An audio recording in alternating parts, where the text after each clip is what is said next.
All right, I'm going to do this video, and I don't know how many people are going to watch this or listen to this, but I really don't care. I'm doing this because I have a passion for the WNBA, and I think that these athletes deserve to be talked about. You're not going to hear this on San Diego Sports Radio. You're not going to see this in the San Diego Union Tribune, but they deserve to be talked about. And so you can watch it, you can listen to it, you can not, whatever. But I believe that there are WNBA fans here in San Diego, and I think that the WNBA would be smart to put a team in San Diego. I don't think it's going to happen, but I will be the biggest advocate for that to happen for sure. And I've made my thoughts known on that, with having Viejas Arena here and what basketball means to this city. Pretty big. And I know Front Wave Arena in Oceanside, it wouldn't be a big enough arena because if you're the WNBA, as it's getting more popular, you don't want to be in a 5,000 seat arena or whatever the capacity is for Front Wave Arena. But there is that plan, I think, in San Diego, like the Kroenke Group or something, that they're trying to make a new arena. And maybe down the line, maybe that would happen. That would be a long ways away. I still think that you could put one at Viejas Arena and people would show up.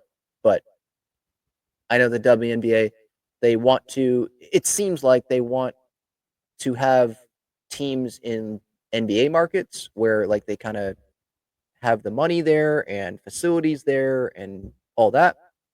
But still, I think San Diego would be a great market for the W at some point. I don't think it's going to happen, but I can wish. There's a team in LA that I think that's part of it as well, like proximity there. But I did want to hit on these three San Diegan WNBA players. You're probably like, well, Ben, why are you talking about the WNBA? There's no WNBA team here in San Diego. This is a Padres/San Diego sports channel. What are you doing?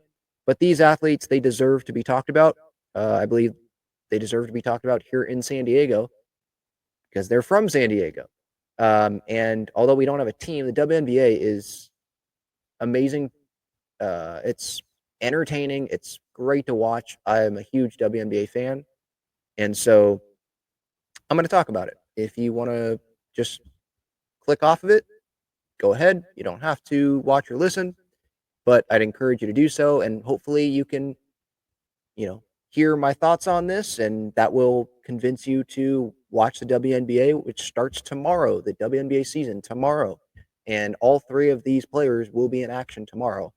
Got Kelsey Plum with the Sparks. You got DiJonai Carrington with the Dallas Wings, and Te-Hina Paopao with the Atlanta Dream.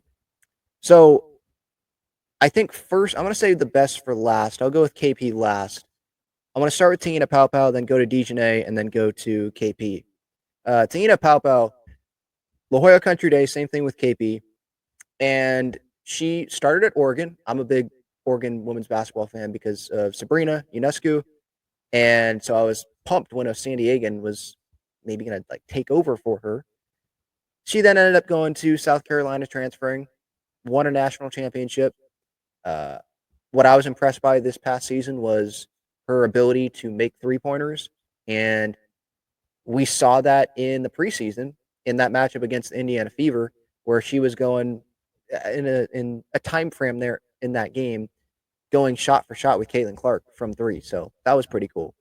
I don't know how much time Te-Hina Paopao will be getting for the Atlanta Dream. Rookie. And by the way, it's an accomplishment that she made the roster. There are plenty of players that got drafted this year in the first round or second, whatever round, and they end up not making these rosters.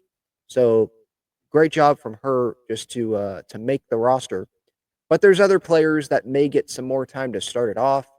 I think Jordan Canada's healthy, but she's on this team. There's Ryan Howard, really talented guard. Alicia Gray, who any WNBA fans know, she showed out at All-Star last year.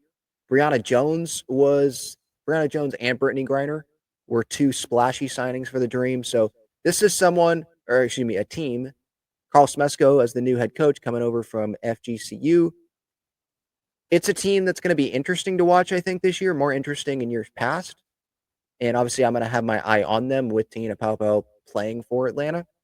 They made the playoffs last year. I don't know how much farther, and this is me just with really just looking on paper at the roster, because of teams getting better and just the talent around the league, I don't know how far Atlanta would get. I could see them making the playoffs, but I don't know if they're gonna.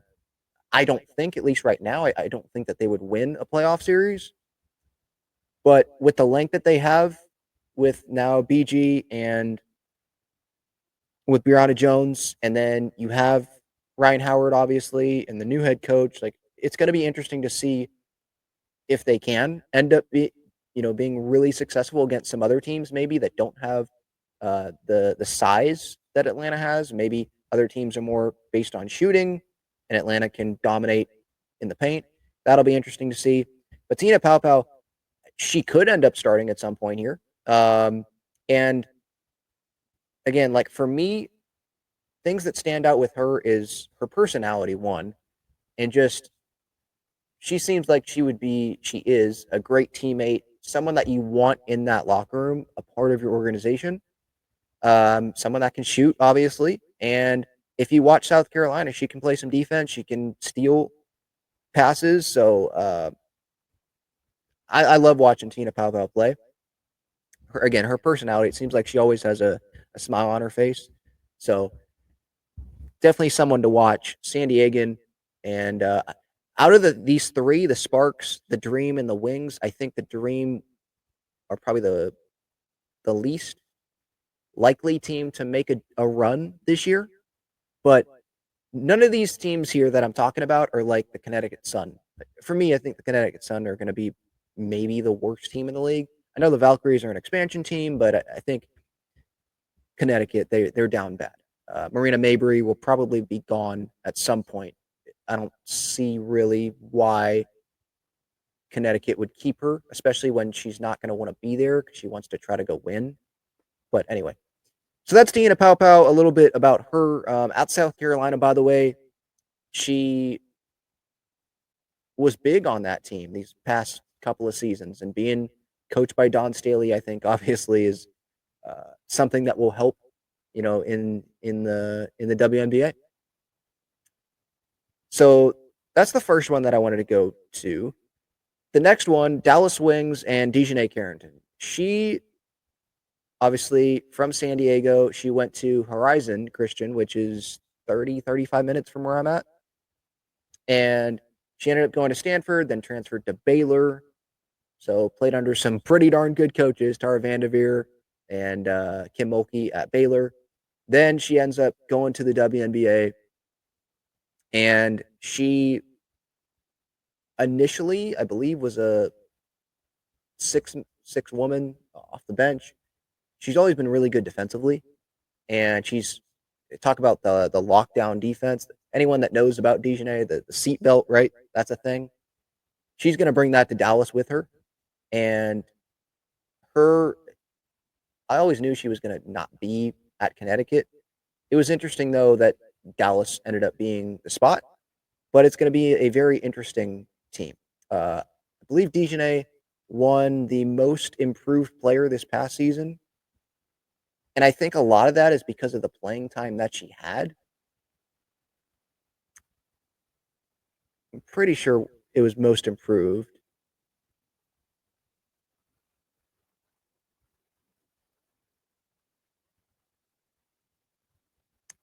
"2024 All Defensive First Team." Yeah, most improved player in 2024. She was picked 20th by Connecticut in the 2021 WNBA draft. Kurt Miller was coaching, and now Kurt Miller is running. He's not coaching, but he is now in the front office there in Dallas. So they get to reunite there. DiJonai obviously played in Unrivaled during the offseason, played for Mist. So I love watching DiJonai play. She definitely has that personality, and there's some people on social media for some reason that like aren't the biggest fans of her, and uh, maybe they think that she's like fake because of um, how she not dresses with the makeup and all that, but like if you watch her on the court, you'll see that dog there, you'll see that personality. you'll see the competitiveness. This is someone that during the offseason, I saw videos on social media of her getting shots up in San Diego, by the way, which is where she trained for the most part in the offseason when she wasn't in Unrivaled, getting shots up at like 4 o'clock in the morning, coming off of a plane. Like, she puts in the work. And so now you go around that team in Dallas and you have defense. You add that defense with DiJonai Carrington. Obviously, Paige Beckers comes in as that number one pick, and there's a lot of attention that's going to be on her. Obviously, there's Arike Ogunbowale as well. And this just makes for a very entertaining team to watch this year. I'm sure they're going to be one of the more watched teams, and I think a lot of that is because of Paige Beckers. But I think those maybe UConn fans that want to become Dallas Wings fans and they're really going to pay attention to this team because of Paige, they're going to end up seeing how good DiJonai Carrington is. I think a lot of people know how good Arike is with what she can do coming out of Notre Dame and what she's already done in this league. But Dallas has just not been a consistent like playoff team. And this is the year that they definitely can be a playoff team this year. Don't know how long they will last in the playoffs, but if they don't make the playoffs, that's going to be a disappointment for sure. The talent, Maddie Siegrist out of Villanova, again, DiJonai, Arike, they added Nalissa Smith, who didn't get as much playing time as she probably wanted with the Indiana Fever this past year. Nalissa and DiJonai, they both went to college together at Baylor, and they are together. So that's pretty cool to see them get to be teammates. And will this be a one-year thing for DiJonai? Obviously, there's the new CBA that's going to be happening, and so a lot of these players are on one-year deals. These veterans, I think 80% of the league are going to be free agents at the end of this season. So it's going to be interesting, obviously, next offseason with Unrivaled and all the conversations that will go on there as well. But yeah, with DiJonai, it could be somewhere that she wants to play or ends up playing a while because it's a great fit. And let's say they have a great year this year and she gets the money that she wants and she'll stay. Or it could be a one-year thing. But putting the offense of Paige and Arike as the two there, and DiJonai can bring it too, but I think DiJonai's known for the defense, obviously.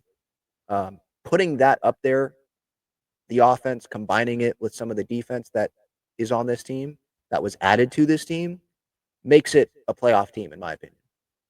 Again, I don't know how far they will go, how long they will last, but I think this could be a playoff team.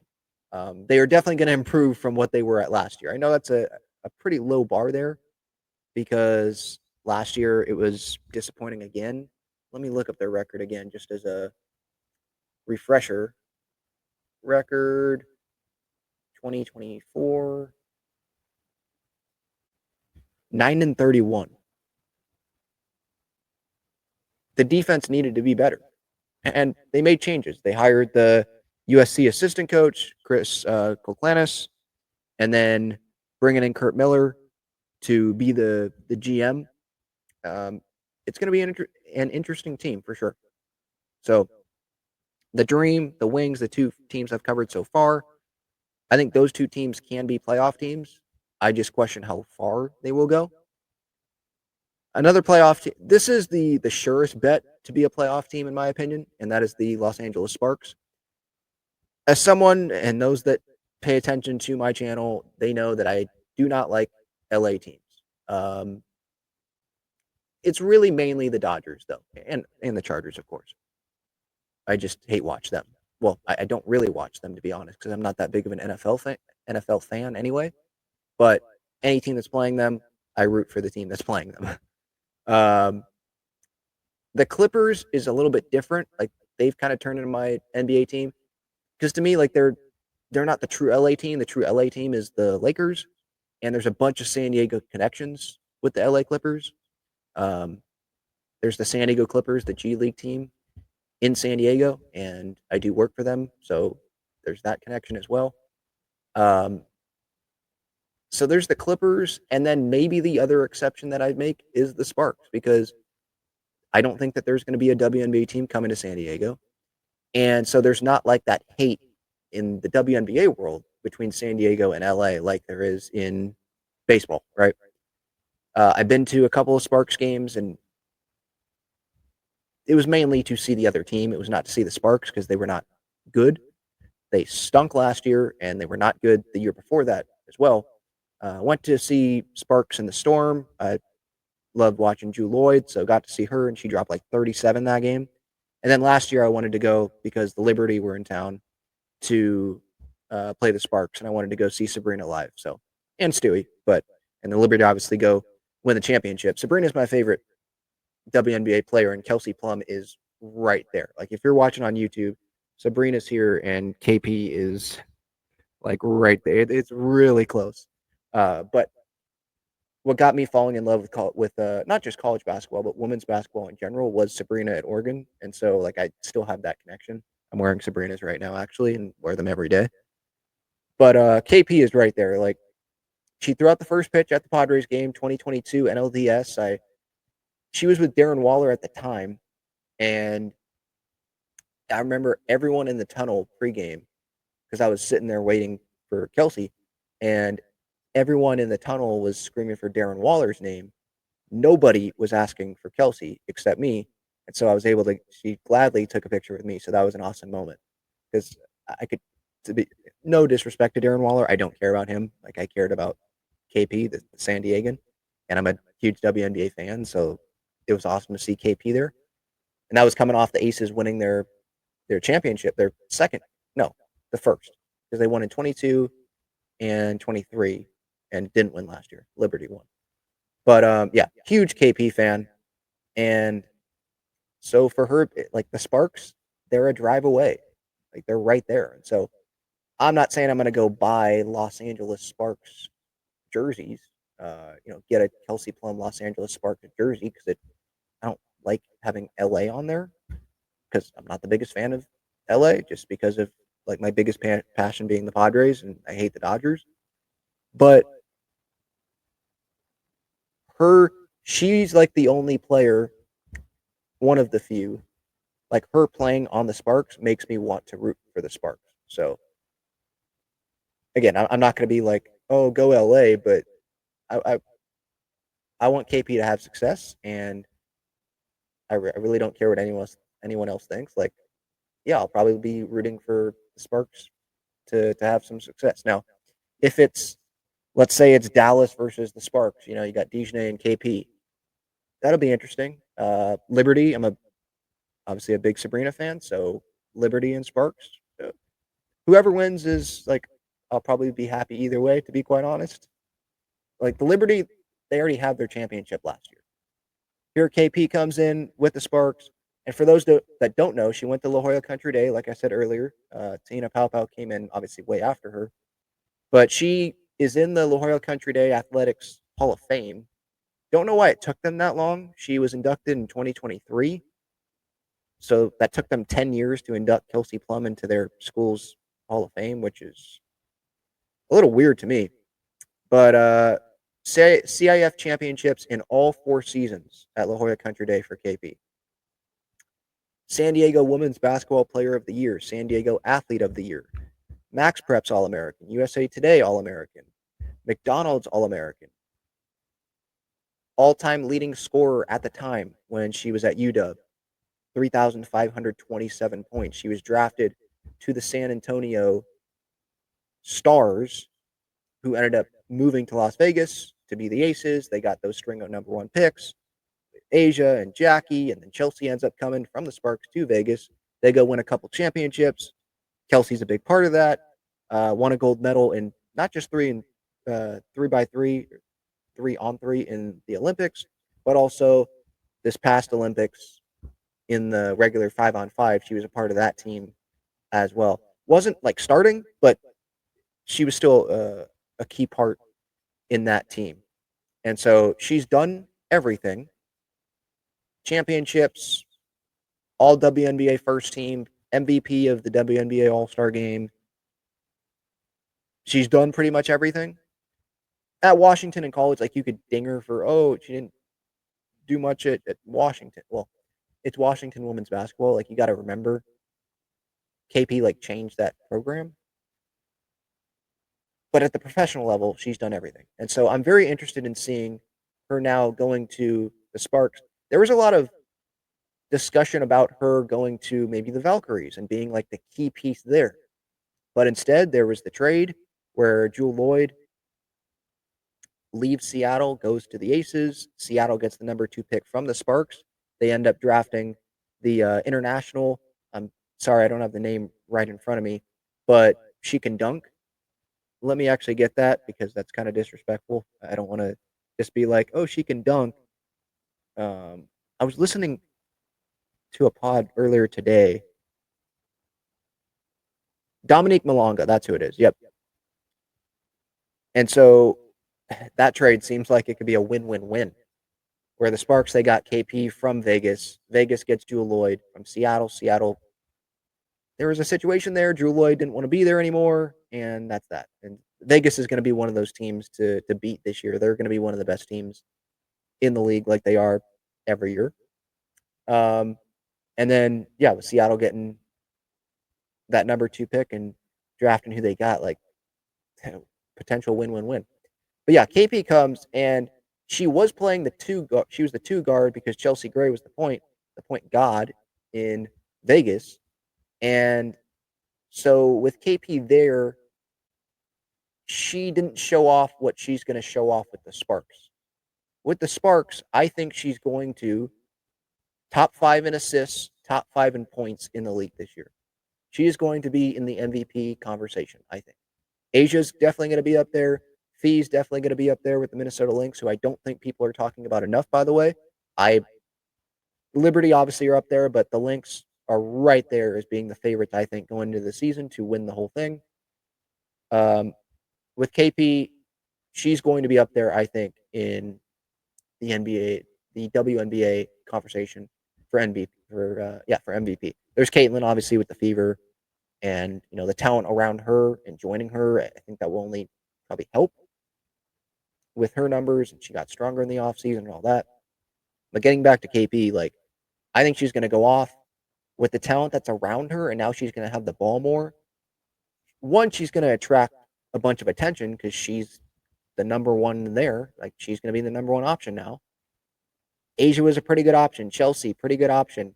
Jackie Young, pretty. There was a ton of. There was more talent with Vegas than there is with the Sparks, but there's still a good amount of talent with the Sparks, and the Sparks are going to be a playoff team. I would be shocked if they don't make the playoffs. But KP is going to attract the attention, so that could create a lot of more assist opportunities for her.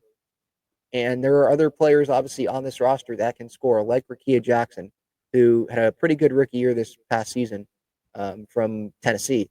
There's Dearica Hamby, who was with KP with Vegas, and then she went to LA last year.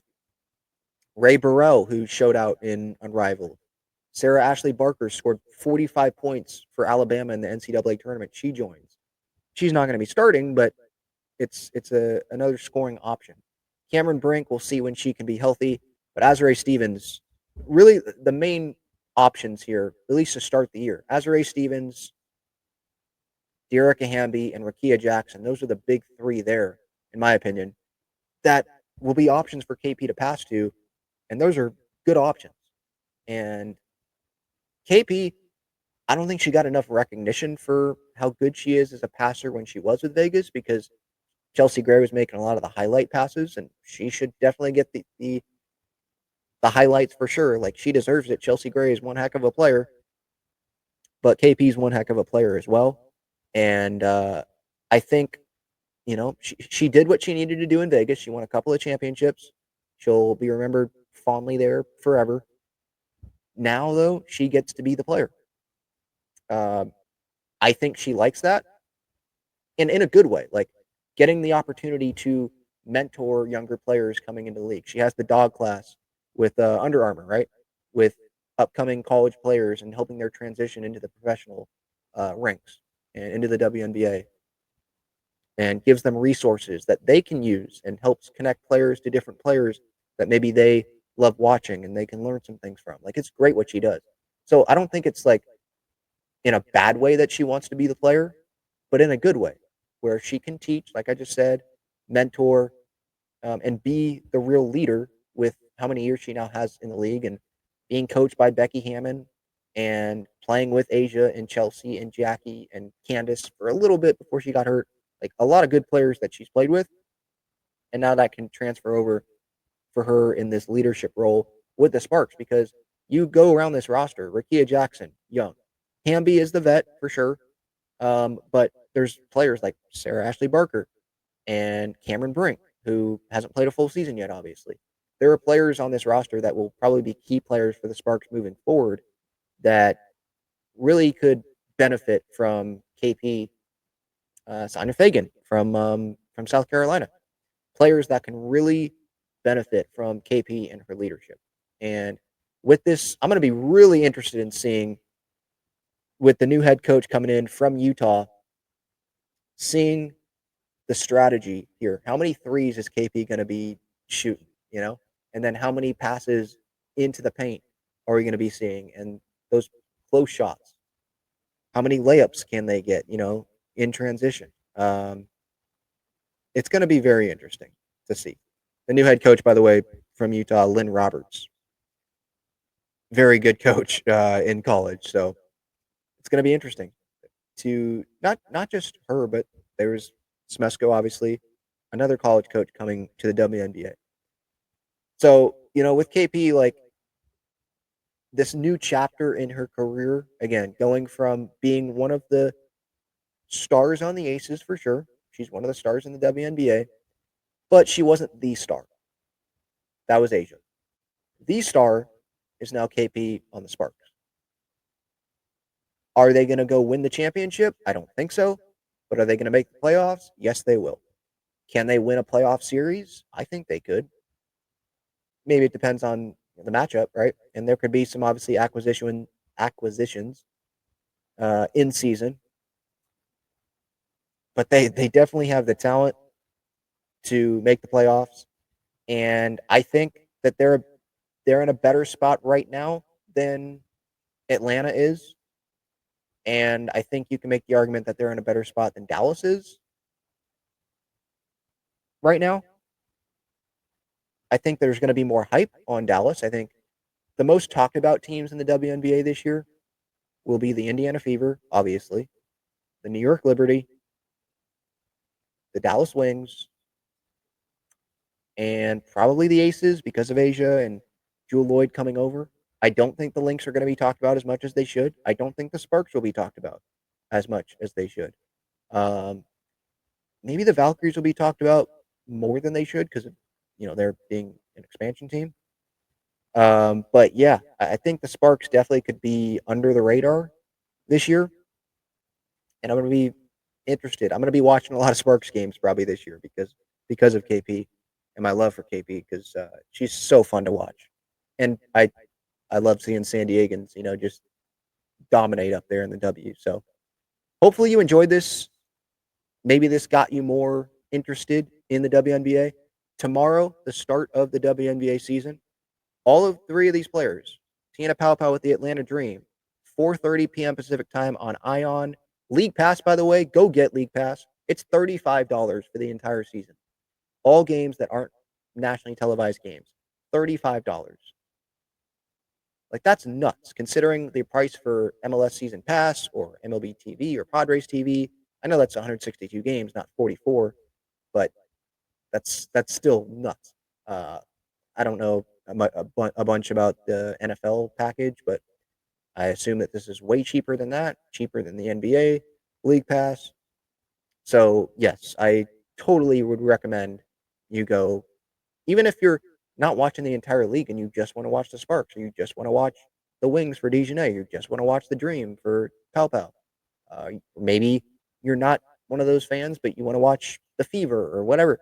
It's worth it even for one team, but for the entire league, it's totally worth it. So tomorrow, 4:30, the Dream play the Mystics on Ion and League Pass, and then 4:30, same time, the Lynx, who were so close to winning a championship last year.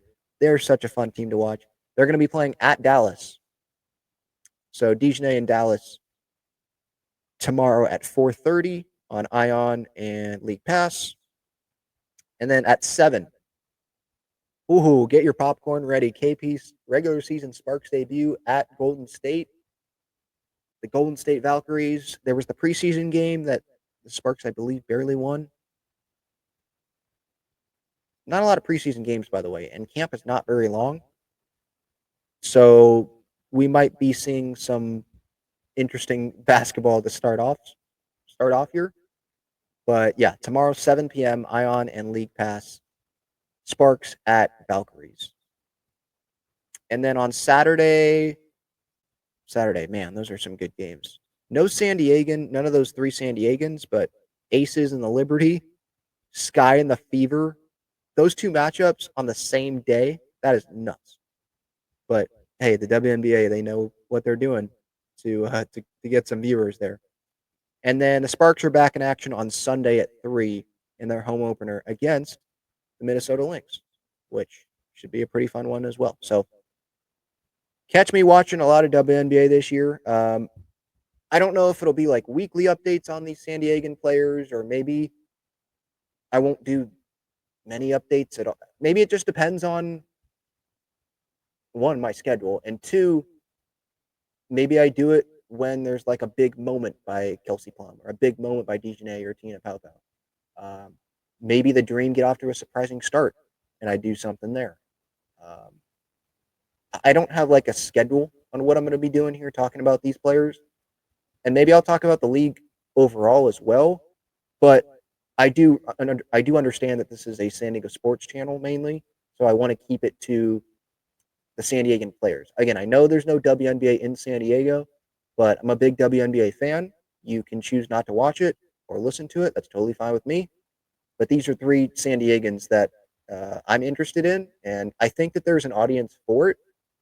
Maybe a smaller audience, but this is probably the only place in San Diego that you're going to hear about these San Diegan players. And so if you're here for that, thank you, and hopefully you enjoy it.